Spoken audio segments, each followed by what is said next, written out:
My name is Nia Carlton. I'm 62 years old, a black woman with rich mahogany skin, curly silver-streaked hair that I often tie back in a practical bun, and warm brown eyes framed by laugh lines from better days. I'm from a quiet southern town. I dedicated 6 years of my life to caring for my husband Damien, who was supposedly paralyzed after an accident. Everything changed 3 days ago when I took him to the hospital for a respiratory infection. The doctor stepped out of the exam room wearing a look that burned itself into my memory. He met my gaze directly, his voice unsteady as he said, "Mrs. Carlton, you need to contact the police." I stood there confused, not realizing that I was moments away from uncovering a truth that would tear my entire life apart. Before I go on, please make sure to like this video, subscribe, and comment where you're tuning in from. Your support means everything. If someone had asked me what my daily life was like before that moment, I would have described a pattern built on sacrifice and loyalty. Each morning I rose before the sun, my back stiff from another night spent curled up in that worn-out armchair by his bedside. Even through the fatigue, I always greeted him with a gentle smile. "Morning, sweetheart," I'd whisper while getting things ready for his wash. "It's Tuesday, full bath day." My world revolved around carefully planned tasks. To bathe Damien properly, I heated the water to the perfect warmth, laid out the towels, set aside the mild soap that wouldn't upset his fragile skin, and positioned the portable tub beside the hospital bed we kept in the living room. Everything had to be perfectly organized before I began. "Let's get you out of these pajamas, honey." With the care I had learned over the years, I would slide the fabric off his motionless body. Damien had been a musician before the accident, a man full of life and rhythm, reduced to that cruel stillness. From what I was told, a truck ran a red light as he was crossing the street. I was out of town visiting family. I never forgave myself for not being there. I held him firmly but gently, just as the nurse who came at the beginning had taught me. Over time, I learned to do everything myself. How to move him without hurting him, how to support his neck, how to maintain his dignity while I bathed him. "Do you know what day it is?" I would ask while running the sponge over his back. "Today is our 27th wedding anniversary. Do you remember our wedding?" I liked to talk to him during his bath. The doctors insisted that even if he couldn't respond verbally, he heard everything. They had taught us a simple system. 1 blink meant yes, 2 blinks meant no. It was our way of communicating. That particular day, as I was finishing drying him, the phone rang. It was Cherie, Damien's sister. "Good morning, Nia. How's my brother today?" "We're in the middle of his morning bath. Everything's normal." "Perfect. Just letting you know I'll stop by this afternoon. I need to talk to you about something important." "About what?" "I'd rather tell you in person. It's about the papers for my parents' house." "All right, we'll be waiting." After hanging up, I noticed something in Damien's eyes, an attention that unsettled me. "Are you in pain?" I asked him. Blink once for yes, twice for no. 2 slow blinks. There was no physical pain, but something was bothering him. "Cherie is coming later. I'm sure you'll be happy to see her." As soon as I mentioned his sister, I thought I saw a flash of fear in his eyes. I chalked it up to my imagination.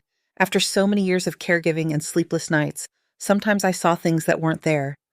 While I was feeding him breakfast, oatmeal with honey and orange juice, all blended as the doctors instructed, someone knocked loudly on the door. "Who is it?" I shouted from the living room. "It's Raphael, Damien's cousin. I need to talk to you, Nia." Raphael, the awkward cousin who always showed up at the worst times with his business proposals that never benefited anyone but himself. "Give me a minute, Merwuth," I replied with resignation. I wiped Damien's mouth and whispered that I'd be right back. When I opened the door, Raphael walked in without waiting for an invitation, impeccably dressed as always, with that air of superiority that irritated me so much. "Nia, you look terrible. Can we speak in private?" "Damien is having breakfast." "Say what you have to say and make it quick." He stepped closer, lowering his voice. "I'm here to talk about Uncle Stanley's inheritance." "The inheritance? What does that have to do with me?" "Everything. Stanley left a considerable trust fund for Damien on the condition that it be used for his treatment. Listen, Nia, I see you every day taking care of my cousin, wasting your life. That money could be put to better use." "It's being used for what Stanley wanted, Damien's care." "Yes, but there are experimental treatments overseas. We could—" I cut him off immediately. "We? There is no we, Raphael. That money is for Damien, and I decide how it's used based on medical recommendations. You're stubborn, think about it. With a portion of that trust, we could invest in a specialized clinic that I would manage. Damien would have the best care, and you could finally get some rest. I stared at him, holding back my irritation. A clinic that you would manage? How convenient. It's a legitimate business proposal, he insisted. The answer is no. Now, if you will excuse me, my husband is waiting to finish his breakfast. Raphael clenched his fists but kept his artificial smile. This isn't over, Nia. I'll be back with documents with lawyers if necessary. You're being selfish. You think you're the only one who cares about Damien. Goodbye, Raphael. When he finally left, I went back to Damien. His eyes were wide open, and I could have sworn there was fear in them. Don't worry, my love. No one is going to make decisions for us. The rest of the morning passed in the usual routine, physical therapy, reading, the jazz music he loved so much. The phone rang again. It was my sister, Imani. Nia, how are you? Tired as always. And you? Worried about you as always, she replied. Have you heard anything from Jasmine? Jasmine, my other sister, she disappeared 2 years ago without a trace. The police investigated, but they found nothing. She just vanished. Nothing new. It's like the earth swallowed her whole. I still think we should hire a private investigator. We already did, Imani. He found nothing, but that one was cheap. We could find a better one. With what money? Everything I have goes to Damien's care. That's exactly what I wanted to talk to you about, she said cautiously. I've been thinking, maybe you should consider putting Damien in a specialized facility. You too? Did Raphael talk to you? Raphael? No. Why? I briefly explained the visit from Damien's cousin.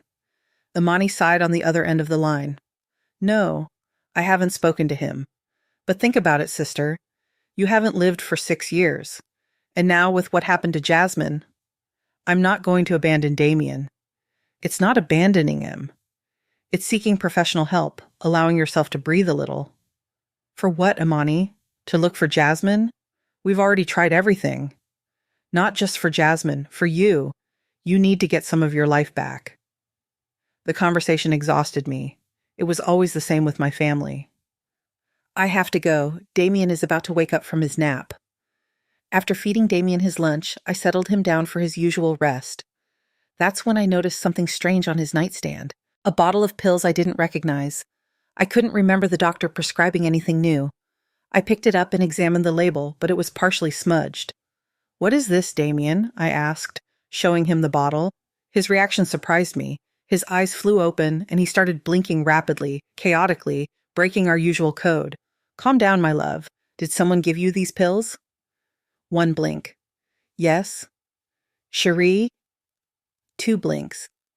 No. Raphael? A long blink. Yes. I felt my blood boil. What was Raphael doing giving medication to Damien without my knowledge? I put the bottle in my pocket, determined to take it to the doctor to have it analyzed. The afternoon wore on, and Cherie arrived on time, as she had said. She was carrying a folder with documents. Hi, Nia. She greeted me with a kiss on the cheek. How is he? The same, I answered curtly, remembering the pill bottle. Cherie went over to her brother and took his hand. Hi, Dee. You look good today. For the second time that day, I noticed something strange in the interaction. Damien didn't show his usual joy at seeing his sister. On the contrary, he seemed tense, almost afraid. What did you want to talk about? I asked Cherie, offering her a coffee. It's about our parents' house, she said, sitting at the table and spreading out some papers. You know, it was left in my name and Damien's. With the situation as it is, I think we should sell it. Sell it? But that house has sentimental value for you both. Sentiment doesn't pay the bills, Nia. Besides, the money would be good for better treatments for Damien. Here we go again. First, Raphael wanting to use the trust fund, then Imani suggesting a facility, and now Cherie wanting to sell the family home. Damien would never want to sell that house. And Damien can't decide right now, Cherie said, with a coldness that chilled me to the bone. You have his power of attorney for medical issues, but for property matters, I also have a say as a co-heir. We'd need to consult with a lawyer, I replied, buying time. I already did. Here are the preliminary documents for the sale, she said, pushing the papers toward me. I just need your signature as Damien's legal representative for the initial proceedings. I looked at the papers without touching them. Something wasn't right. First, Raphael, with his sudden interest in the trust. Now, Cherie wanting to sell the house so urgently. I'll have to review them carefully and consult with my own lawyer. There's no time for that, Nia. I have an interested buyer offering an exceptional price, but only until the end of the month. I'm sorry, Cherie, but I'm not signing anything today. Her face transformed for an instant. I saw something I had never seen in her, a contained, almost animalistic fury, but she quickly regained her composure. As you wish, but think it over. The money would be good for all of us. Before leaving, Cherie leaned over to Damien to say goodbye. She whispered something in his ear that I couldn't hear. My husband's expression changed subtly. When we were alone, I sat beside him.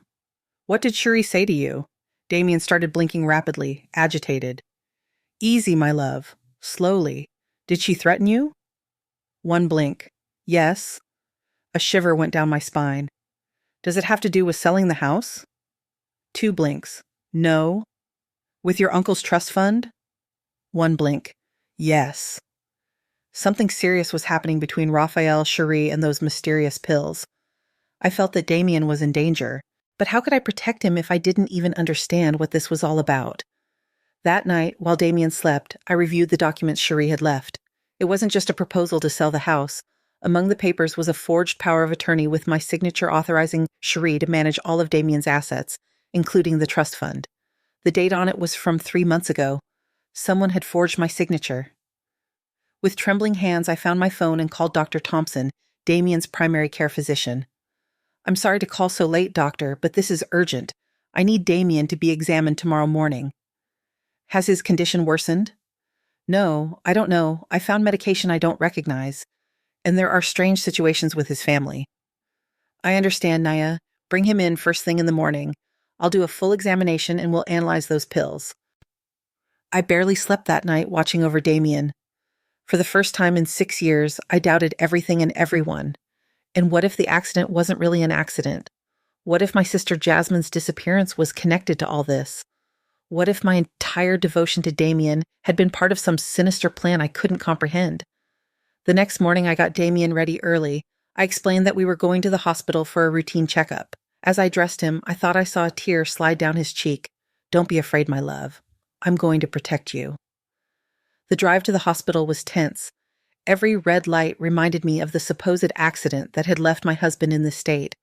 Every curve made me think of all the twists and turns of the last 6 years.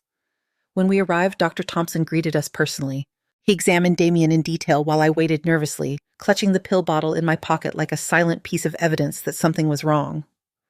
I need to run some blood tests and some neurological studies, the doctor told me after the initial checkup. It will take a few hours. You can wait in the family lounge. While I waited, I called my lawyer to tell him about the forged documents. He assured me we would file a formal complaint that same afternoon.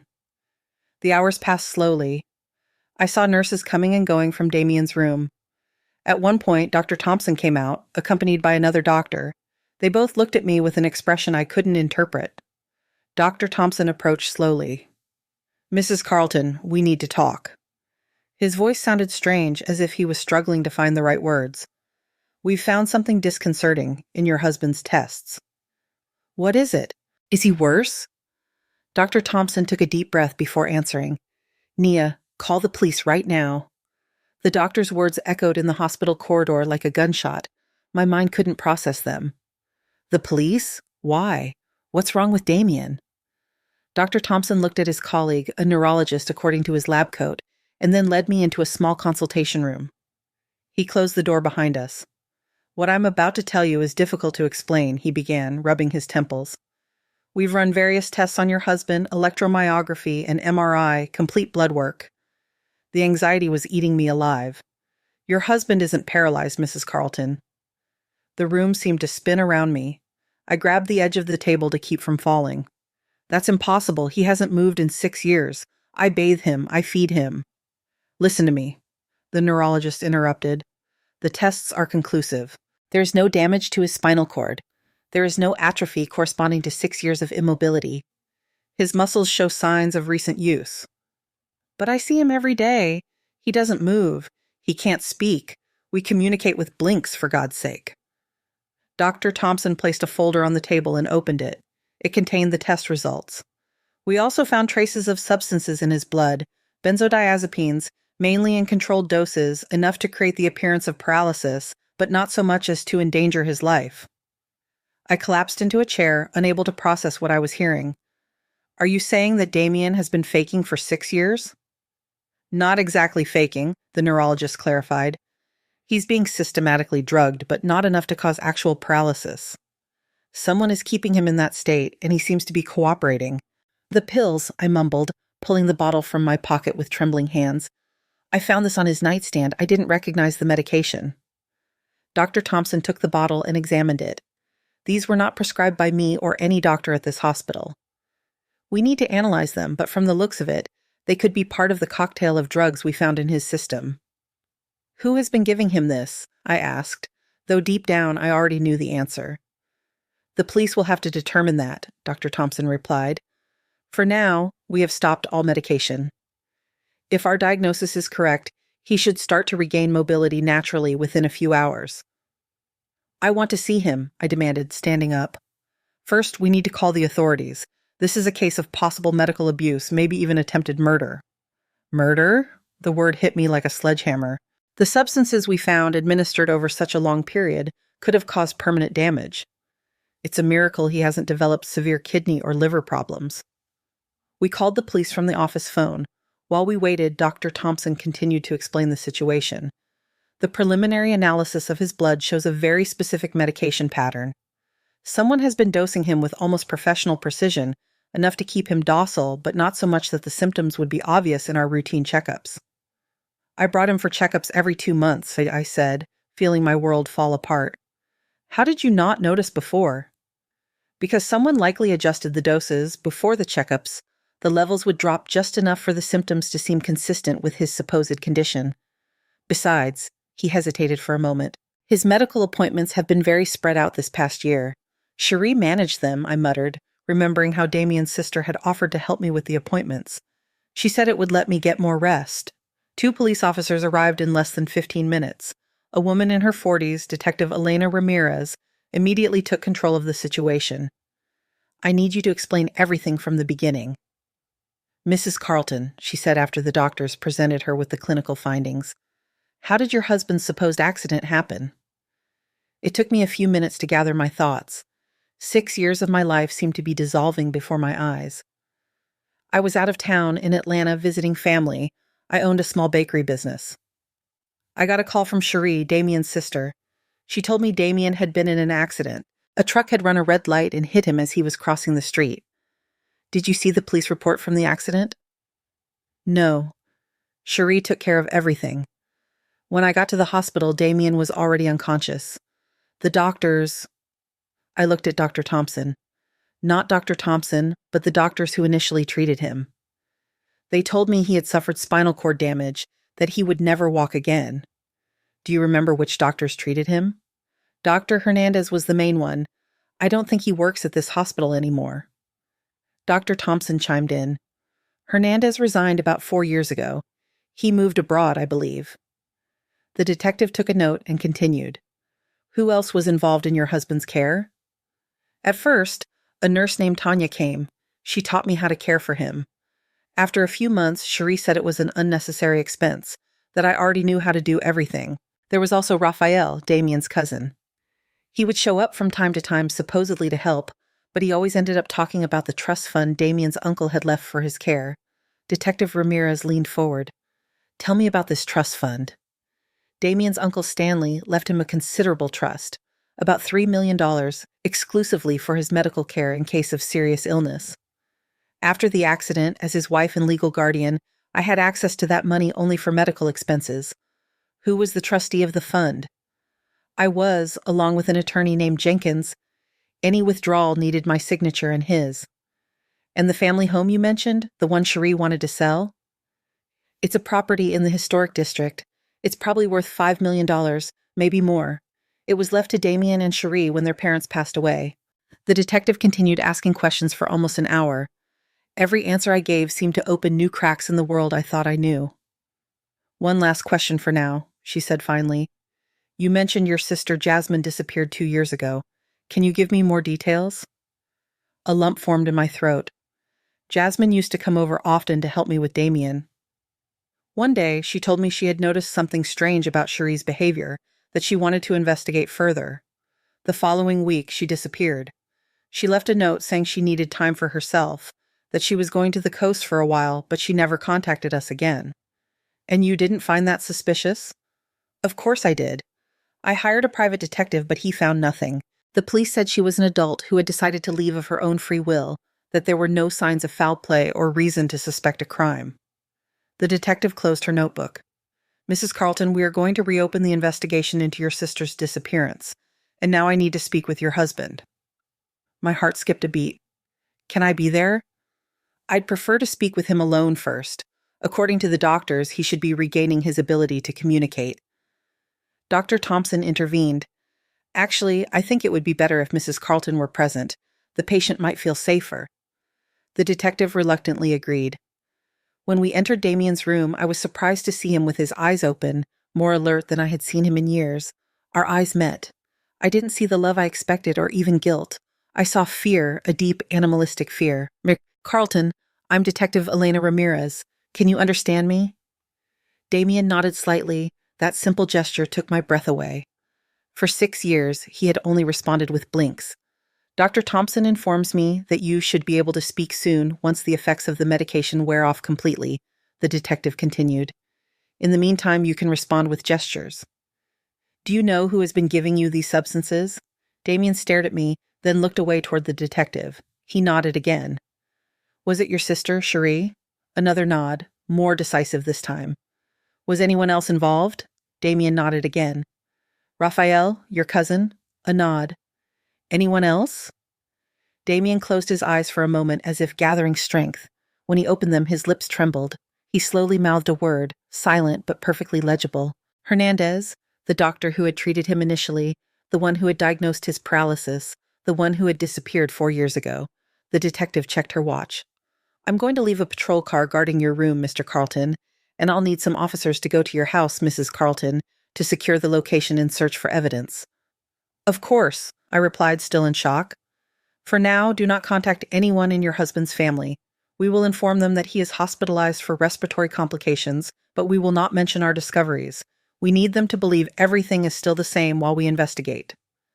When the detective left, I was alone with Damien. The silence between us was heavy as lead. I approached his bed, unsure of what to say, how to act in this new reality. Damien, why? It was the only thing I could manage to say. He looked at me with the eyes full of tears. He moved his lips trying to speak. Finally, in a voice from years of silence, he whispered, Jasmine? The name of my missing sister on his lips sent a chill down my spine. What do you know about Jasmine? I asked, leaning toward him. They killed her. I felt the floor open up beneath my feet. A nurse came in at that moment, interrupting us. She was there to check Damien's vital signs. I need you to step out for a moment, ma'am, she asked. We're going to clean him up and run a few more tests. I stumbled out into the hallway, staggering like a drunk woman. I leaned against the wall, trying to breathe. Jasmine dead, Damien faking. 6 years of my life dedicated to a lie. And I still didn't understand why. Dr. Thompson came over with a glass of water. You should go home and get some rest, Nia. It's been too many emotions for one day. I can't leave him, I replied. What if they try to hurt him? There are police officers on guard and we'll be watching closely. Go pack some things and come back. We'll set up a more comfortable chair for you so you can spend the night. I finally agreed. I needed fresh air and time to think. Besides, I had to accompany the police who were going to search my house. The drive home was surreal. The same streets I had driven down that morning, with a paralyzed Damien, now seemed to belong to a different reality. When I arrived, 4 officers were already waiting at the door. While they searched the house, I started packing some things for Damien and for me. Clean clothes, toiletries, the book I had been reading to him, mechanical acts that helped me not to think too much. In the bedroom that had been ours before the hospital bed in the living room became the center of our existence, I found a small key hidden at the bottom of my sock drawer. I didn't remember ever seeing it before. One of the officers approached me. Do you know what this key opens, Mrs. Carlton? I have no idea. We examined it together. It was small, probably for a safe deposit box or a padlock. The officer photographed it and put it in an evidence bag. "Can I check your sister-in-law's belongings?" the officer asked. "Cherie's? She doesn't live here." "I mean, anything she might have left behind when she visited." "Oh, right. She sometimes used the guest room this way." We found nothing unusual in the guest room until the officer looked under the bed and pulled out a small suitcase. "Do you recognize this?" "No," I replied. "There shouldn't be anything under that bed. I clean it regularly." We opened the suitcase. It contained documents, an old cell phone, and something that made my blood run cold. My sister Jasmine's favorite bracelet, a gift I had given her for her birthday years ago. The officer immediately called Detective Ramirez to inform her of the discovery. Meanwhile, we turned on the phone. The battery was almost dead, but it worked. In the photo gallery, we found images that chilled me to the bone. Jasmine, clearly beaten, tied to a chair, and next to her, smiling for the camera, were Cherie and Raphael. "Oh my God," I muttered, feeling like I was going to be sick. The officer gently took the phone from my hands. "This is crucial evidence, Mrs. Carlton. I need you to remain calm." But calm was impossible. The images were burned into my mind. "My sister, she's really dead, isn't she?" The officer didn't answer, but his eyes said it all. When I finally returned to the hospital, it was almost dusk. Detective Ramirez was waiting for me. "We've issued arrest warrants for Cherie Johnson and Rafael Torres," she informed me, "and we're searching for Dr. So Hernandez through Interpol." "Have you found anything about my sister?" "Not yet, but the photos are damning. We're expanding the search perimeter." "Can I see Damien now?" "Yes, but there's something you should know. He started to speak more clearly. What he's saying is, disturbing." "What is he saying?" "It's better if you hear it from him, but prepare yourself, Mrs. Carlton. This goes much deeper than we ever imagined." I entered the room with my heart pounding in my chest. Damien was sitting up in bed, awkwardly holding a glass of water. When he saw me, his eyes filled with tears. "Nia," he whispered in a weak voice. "Forgive me. I had no choice." I slowly approached and sat on the edge of his bed. "Why, Damien? Why 6 years of this sham? What happened to Jasmine?" Damien closed his eyes for a moment, as if gathering his strength. When he opened them, I saw a determination in them I had never seen before. "It all started with my uncle's trust fund," he began.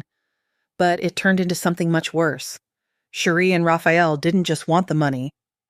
They wanted to make us disappear. All of us." I sat beside him trying to process what he was saying. The hospital room with its white walls and smell of disinfectant seemed like an unreal stage for such a confession. "Make us disappear. Why, Chassé?" I asked. Damien took another sip of water. His hands were still shaking, but his gaze had become firm, determined. "My parents' house. It's not just a property in the historic district. There's something more, something my father hid before he died." "What? Documents?" "Proof of Raphael's illegal business dealings with local politicians, fake contracts, bribes, money laundering. My father was an accountant, and he discovered everything. He hid them as a life insurance policy, but he died before he could use them. And Cherie, your own sister, is involved in this." Damien nodded slowly. "Cherie always envied what I had. My marriage, our father's affection. When he died and Raphael told her about the hidden documents, she saw her chance. They planned the fake accident to control the trust fund, keep me drugged, and quietly search for the documents in the house. But the house was left to both of them, I reasoned. Cherie could go in whenever she wanted." "It's not that simple," Damien replied. "My father was meticulous. The documents are in a hidden safe. Only I know where it is and how to open it. He entrusted it to me shortly before he died." A memory flashed through my mind like lightning. The small key we found in my drawer. A small key, a brass one. Damien's eyes widened in surprise. "You found it! Jasmine hid it for you. She said it was the only place Cherie wouldn't look." "The police have it now," I replied. "But Damien, what really happened 6 years ago? How did they fake the accident?" He looked away toward the window. Night had fallen over the town. "There was no accident. Cherie drugged me during a family dinner. When I woke up, I was in the hospital with Dr. Hernandez telling me that if I didn't cooperate, they would kill you. They showed me pictures of you being followed by armed men. They said it was simple. I would pretend to be paralyzed. You would manage the trust for my medical care and they would withdraw the money little by little. Why didn't you try to warn me? I tried, Nia, so many times. At the beginning, when the nurse was still coming, I tried to communicate with blinks, but Cherie was always watching. Later, when my brother Jalen started visiting more often, I managed to make him understand that something was wrong. And that's why Jalen disappeared, I murmured, a lump forming in my throat. Damien nodded, tears streaming down his cheeks. Cherie and Raphael caught him checking my medications. They kidnapped him. They showed me pictures of him beaten to keep me quiet. They told me if I didn't play along, I'd be next. My God, Damien. I took his trembling hand in mine. And Dr. Hernandez, he forged all the diagnosis. He was in on it from the beginning. He received a cut of the trust fund as specialized consultations. When he got too greedy, they sent him abroad. The door opened and Detective Ramirez walked in. She had overheard part of our conversation. Mr. Carlton, I need you to give me more details about the documents you mentioned and the whereabouts of Dr. Kissick. Hernandez. For the next hour, Damien shared everything he knew. Cherie and Raphael had withdrawn over $1 million from the trust fund in those 6 years. Dr. Hernandez, he had heard, was in Mexico under a false identity. And as for Jalen, the last he knew, they were holding him at a rural property owned by Raphael on the outskirts of the town. But that was over a year ago, Damien said. I don't know if he's still alive. The detective took detailed notes and then looked at both of us seriously. We have patrols looking for Cherie and Raphael, but we can't find them. They're not at their known addresses. It's possible they were tipped off about our investigation. Tipped off by who? I asked, alarmed. We're looking into it. It could be anyone. A hospital employee, a contact on the police force. The corruption networks your husband mentioned are extensive. The detective moved closer, lowering her voice. For your safety, we're going to move Mr. Carlton to another hospital, and you should come with us. Is the situation that serious? If what your husband says is true, these people are not only involved in fraud and kidnapping, but likely murder. They will stop at nothing. The transfer was arranged for the early morning, a hospital in a major city, where Damien could receive specialized care to recover from the long-term effects of the drugs. I would go with him, protected by undercover officers. As we waited, I sat with Damien in the darkness of the room. Only a small lamp illuminated his face. After so many revelations, I still had more questions than answers. How did you endure all of this? I asked. 6 years of faking, knowing what was happening. Thinking of you, he replied simply. If I revealed myself, they would have killed you. Raphael has dangerous contacts, hitmen. I heard him talking to Cherie many times about how easy it would be to solve the Nia problem. But living like that wasn't a life, Damien. It was a prison. I watched you day after day sacrificing yourself for me, and I couldn't tell you the truth. His voice broke. The worst was at night when you were sleeping. Sometimes Cherie would come and force me to walk around the house to prevent muscle atrophy. If I refused, she threatened to hurt you. You walked in our house only when you were fast asleep. Cherie would give me something so you couldn't hear me. Always watched, always threatened. And the blinks, our way of communicating. A sad smile appeared on his face. That was my little rebellion. I established that code with you, hoping I could use it to warn you someday. But they were always watching. A nurse came in to check Damien's vitals. When she left, I continued with my questions. You said this all started because of the documents your father hid. What's in them exactly? Fake contracts between Raphael's construction company and the state government. Overbilling ghost properties. My father was the company's accountant before Raphael took over. He discovered they were embezzling public funds, millions of dollars. And why didn't he report it? He tried, but no one believed him. An old accountant against a businessman with political connections. That's why he kept copies of everything as insurance. When he got sick, he told me where he hid them. A soft knock on the door interrupted our conversation. It was Dr. Thompson. Sorry for the late hour, but I wanted to check on the patient before the transfer, he said, approaching Damien. While the doctor examined him, my phone vibrated with a text. It was from my sister, Amani. Where are you? I stopped by your house and no one was there. I'm worried. I replied briefly. Damien had complications. We're at the hospital. I'll call you tomorrow. I immediately received another message. Which hospital? I'm on my way. I looked at the detective who had come back into the room. My sister wants to come. Is it safe to tell her where we are? The detective frowned. For now, it's better not to involve anyone else. Tell her you'll call when things have stabilized. I followed her advice and put my phone away. Dr. Thompson finished his examination. Physically, he's improving, but he'll need intensive therapy to regain full mobility. 6 years of forced inactivity have considerably weakened his muscles.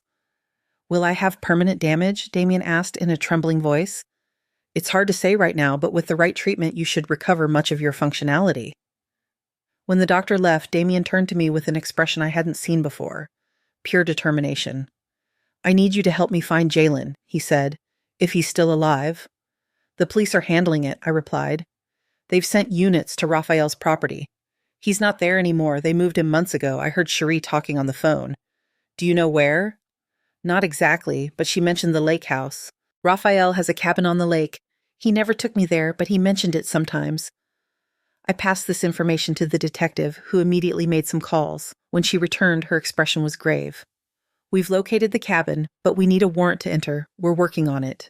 At $3,000 in the morning, everything was ready for the transfer. 2 orderlies helped Damien into a wheelchair. He still couldn't walk on his own. His muscles, though not atrophied as one would expect after 6 years of real paralysis, were extremely weak. Detective Ramirez personally directed the operation. An unmarked vehicle was waiting for us at the hospital's service entrance. 2 plainclothes officers would escort us. The drive to the city will take about 4 hours, she informed us. There's a private clinic waiting for you with staff we trust. And as we moved through the silent hospital corridors, I felt a growing sense of unease. Everything seemed too easy. If Cherie and Raphael were so dangerous, if they had so many connections, wouldn't they have tried something by now? My unease turned to panic when we reached the parking garage, and I saw who was standing by the vehicle. My sister Imani. Nia, she exclaimed, running toward us. Thank God I found you. The detective quickly stepped between us. Ma'am, this is a police operation. You can't be here. Police? What's going on? Imani seemed genuinely confused. How did you know where we were, I asked, increasingly alarmed. A nurse friend of mine called me. She said Damien was being transferred and that it looked serious. The detective and the officers exchanged tense glances. Which nurse exactly? The detective asked. Tanya, she said. She works at this hospital. She said it looked like an emergency. A chill ran down my spine. Tanya, the name of the nurse who had cared for Damien at the beginning. The one Cherie fired, saying she was an unnecessary expense.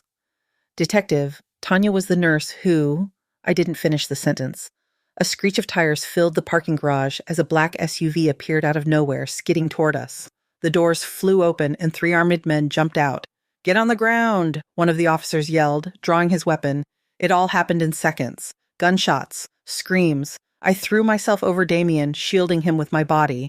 The wheelchair tipped over and we both fell to the floor. I felt a sharp pain in my shoulder. Through the chaos, I saw Imani running, not for cover, but toward the SUV. One of the attackers helped her get in. Imani, I screamed in disbelief. My own sister gave me one last look before the SUV sped away. There was no confusion in her eyes. There was determination. The officers fired at the vehicle's tires, but it was already too far away. The detective crouched beside us. Are you hurt? I felt wetness on my shoulder, blood. A bullet had grazed me. I'm fine, I said. Damien, he was pale but conscious.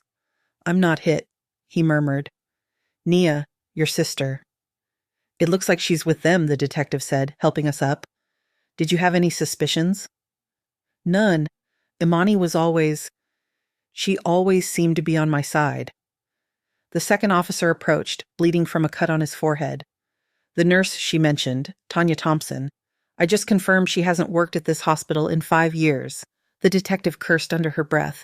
We have a serious leak. Change of plans. We're not going to the city. And they quickly led us to another vehicle hidden in a different part of the garage. A paramedic patched up my shoulder. Where are we going now? I asked as the car started. To a safe house, the detective replied. And I need you to tell me everything you know about your sister, Imani. During the drive, I tried to process Imani's betrayal. How long had she been involved? Was she part of the plan from the beginning? I remembered her constant suggestions to put Damien in a home, her insistence that I needed a break. It wasn't concern. It was part of the plan. Imani managed my schedule for the last year, I said, suddenly remembering. She offered to help me with Damien's appointments, the bills, everything. She had access to all our information. The detective nodded grimly. The circle is closing. A complete family operation. But why? The question escaped my lips almost like a lament. Damien, who had been silent, spoke in a weak voice. The documents my father hid. They don't just implicate Raphael. There are more people involved. Important politicians, businessmen, millions of dollars in fraudulent contracts. He paused and looked directly at me. Imani's name is in those documents, Nia. She was the link between Raphael and the officials. The revelation hit me like a sledgehammer. My own sister, whom I had always considered honest and hardworking, was part of a corruption ring that had destroyed our lives. You knew this from the beginning? I asked Damien. I found out later from conversations I overheard between Cherie and Raphael. At first, I thought the goal was just the trust fund. Then I understood it was much bigger, and the vehicle stopped in front of an anonymous building on the outskirts of the town. It looked like an abandoned warehouse, but inside were makeshift offices and agents at work. Tactical Operations Center, the detective explained. You'll be safe here while we organize the raid on the lake cabin. A medic tended to my wound while Damien was settled on a cot. His face showed exhaustion, but also relief. For the first time in 6 years, he could speak freely. I'm so sorry, Nia, he said when we were alone. Everything you've been through because of me. It wasn't your fault, I replied, taking his hand. You did what you had to do to survive, to protect me. But Jalen, my brother, and now finding out Imani is involved. We'll find Jalen, Ochus, I promised, though I wasn't sure if it was a promise I could keep. And we'll stop everyone responsible. Damien squeezed my hand with a surprising strength for someone who had been paralyzed for so long. There's something else you need to know, he said, his voice barely a whisper. Something I overheard last week when Cherie was on the phone. They thought I was sedated, but I hadn't taken all the pills. What is it? It's about Jalen and about why Imani has been so involved in all of this. I looked at him expectantly, feeling that any new revelation could only worsen the hell our lives had become. Jalen isn't dead, Nia. He's alive and he has a daughter, yours. Damien's words fell like a lightning bolt in the small room of the operations center. My mind refused to process what I had just heard. That's impossible, I stammered. Jalen is my brother. How could he have my daughter? Damien squeezed my hand tighter. Not your biological brother, Nia. Jalen was adopted by your parents when he was a baby. You always knew that, right? I felt short of breath. Yes, I always knew Jalen was adopted. It was something we never hid in the family, but I never imagined. But we grew up together like brother and sister. There was never anything between us. Not until I was paralyzed, Damien said softly. Jalen would come to help you. You spent hours together while I pretended to sleep. I saw you getting closer, the way he looked at you. My mind went back to those first years after the accident, the constant exhaustion, the hopelessness. Jalen had been my biggest support. Always there, always understanding. That doesn't mean we had a relationship, I protested weakly. The night before he disappeared, I heard you. I was in the living room, supposedly asleep. You were in the kitchen. Jalen confessed his feelings for you. He said he had always loved you beyond your adoptive relationship. I remembered that conversation. I had been so confused, so vulnerable. Jalen had hugged me, comforting me for my wasted life caring for Damien. And then that one kiss that changed everything. It was only once, I muttered. I was broken, confused. I never thought there could be a child. The next day, Jalen disappeared. Damien continued. Cherie and Raphael kidnapped him, but not because he discovered my medication like I told you before. It was because he confessed to them that you were pregnant. With your child? Why didn't you tell me sooner? I asked, feeling a mix of confusion and rage. Because I just found out a week ago. Cherie was on the phone. She said the kid was almost 2 years old and that Imani wanted to get rid of the father to keep her. Detective Ramirez walked in at that moment, interrupting us. Her face showed a mix of urgency and triumph. We have the warrant for the lake cabin, and they just confirmed there's recent activity there. Lights on. Several vehicles. I stood up immediately, forgetting the pain in my injured shoulder. I need to go with you. Impossible, Mrs. Carlton. This is a police operation. My brother is there, and possibly... I looked at Damien, who nodded slightly. Possibly my daughter, too. The detective frowned. Your daughter? What are you talking about? I quickly explained the situation. The detective listened with a straight face, but I could see the surprise in her eyes. That complicates things, she said finally. But my answer is still no, it's too dangerous. If there's a child involved, my presence could help, I insisted. Jalen would trust me. The girl will need a familiar face. After a heated argument, the detective partially relented. You can accompany us, but you will stay on the outer perimeter with the paramedics. Only if we secure the scene and determine it's safe will we allow you to enter. Damien tried to sit up. I'm going too. Absolutely not, I said. You can barely move. You need to rest and recover. I've been resting for 6 years, Nia, he said with bitter irony. Besides, I know Cherie better than anyone. I know how she thinks, how she reacts under pressure. We finally agreed that Damien would come with us, but he would remain in the vehicle with police protection. The operation launched immediately. 4 unmarked police vehicles, tactical officers, snipers. The lake cabin was an hour away. During the drive, Damien told me more details. He had overheard. Cherie always wanted a child but couldn't have one. When she found out you were pregnant, she saw her chance. The plan was to hold Jalen captive until you gave birth, then eliminate him and keep the child. And Imani, how does she fit in? Imani is the connection to the corrupt politicians. From what I understood, she and Raphael have been lovers for years. It was her idea to use my fake paralysis to control the trust and keep you busy while they searched for the documents. Where are those documents exactly? In a hidden safe in the fireplace of my parents' house. The key you found is part of the combination. You need that key and a numerical sequence that only I know. The detective sitting in the front seat listened intently.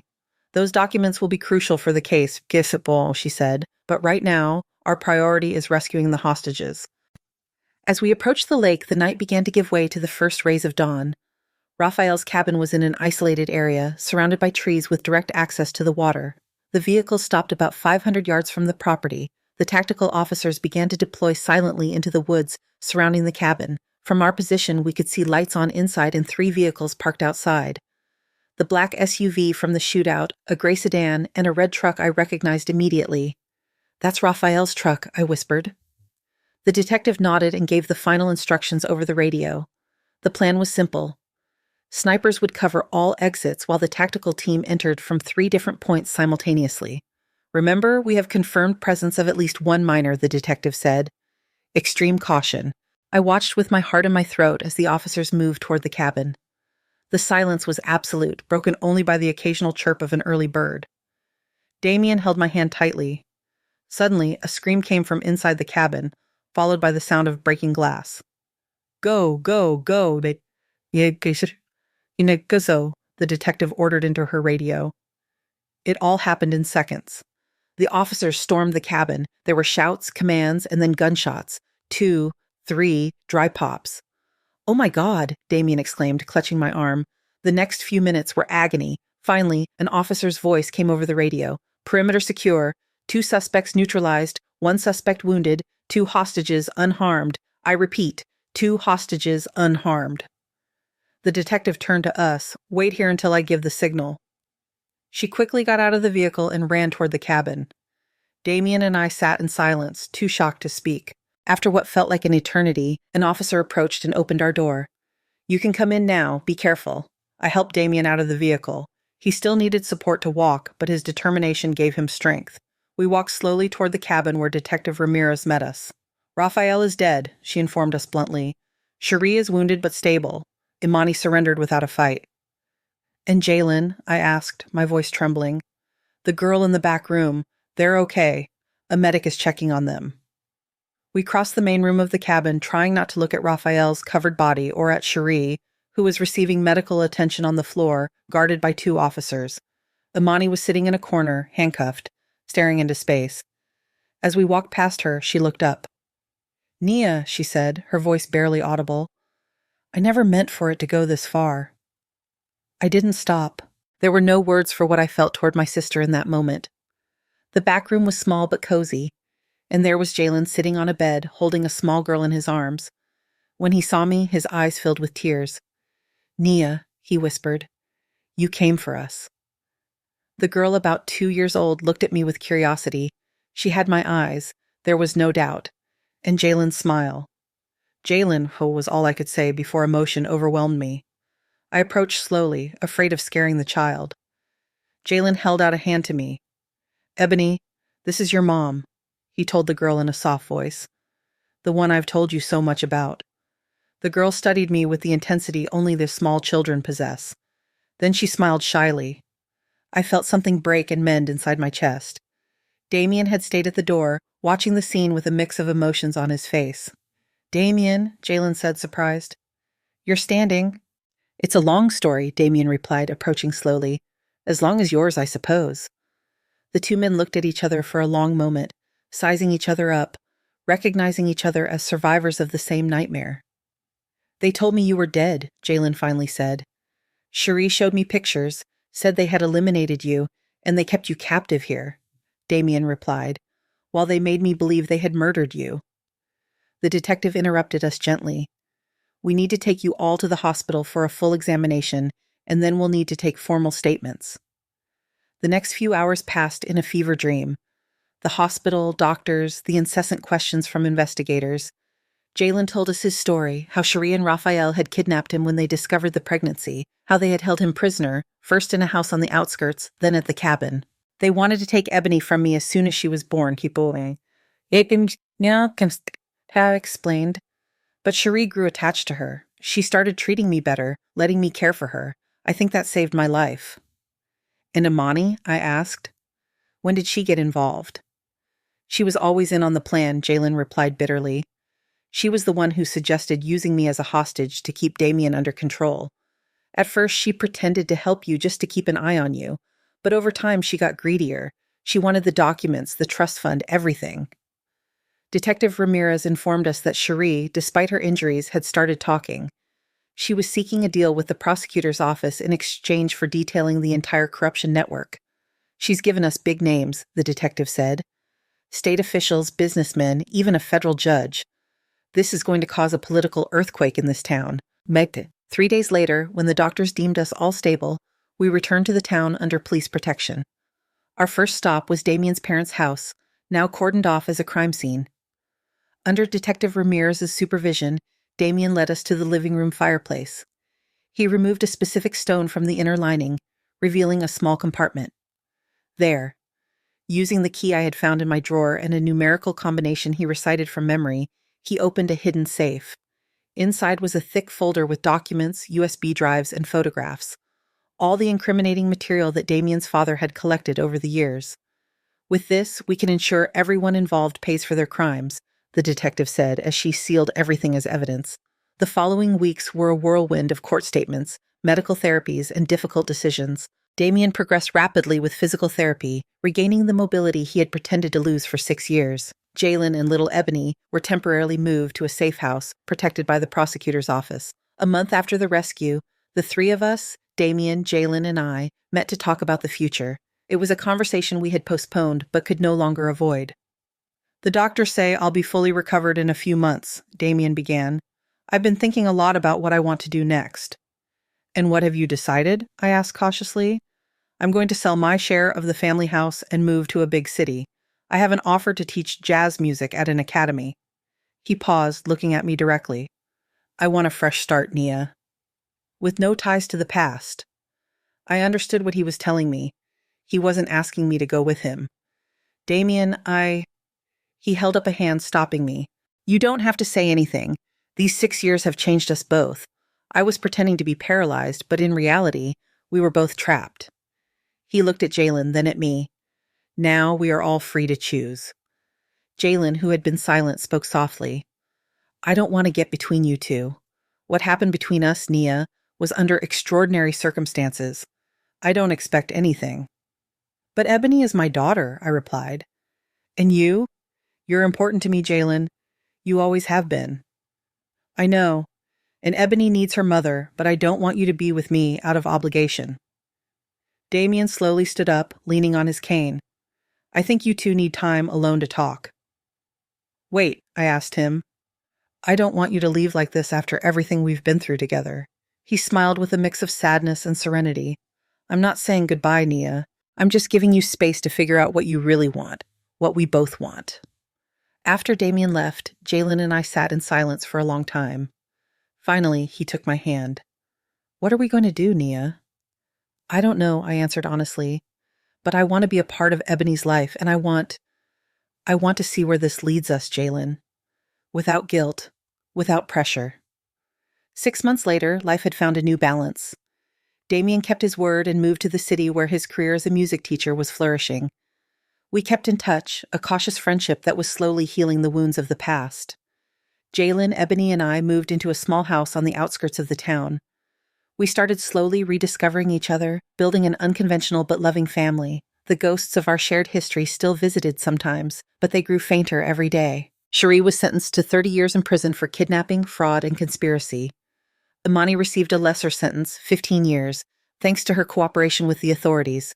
The corruption network they had woven with Raphael was completely dismantled, bringing to justice officials and businessmen who thought they were untouchable. As for me, I went back to my old bakery business, now with a small shop in the center of town. And every night when I tucked Ebony into bed and told her a story, I felt that despite all the pain and the lies, life had given me a second chance. The last time I saw Damien was at the opening of his music academy. He was radiant, transformed. We hugged for a long time without words. We both knew that despite everything, our separate paths had led us to where we were meant to be. Are you happy? He asked before we said goodbye.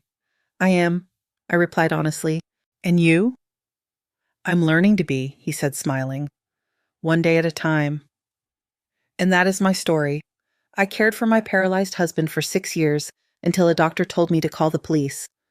What came next destroyed my world, but it also allowed me to rebuild it with truth, with pain, but finally with love.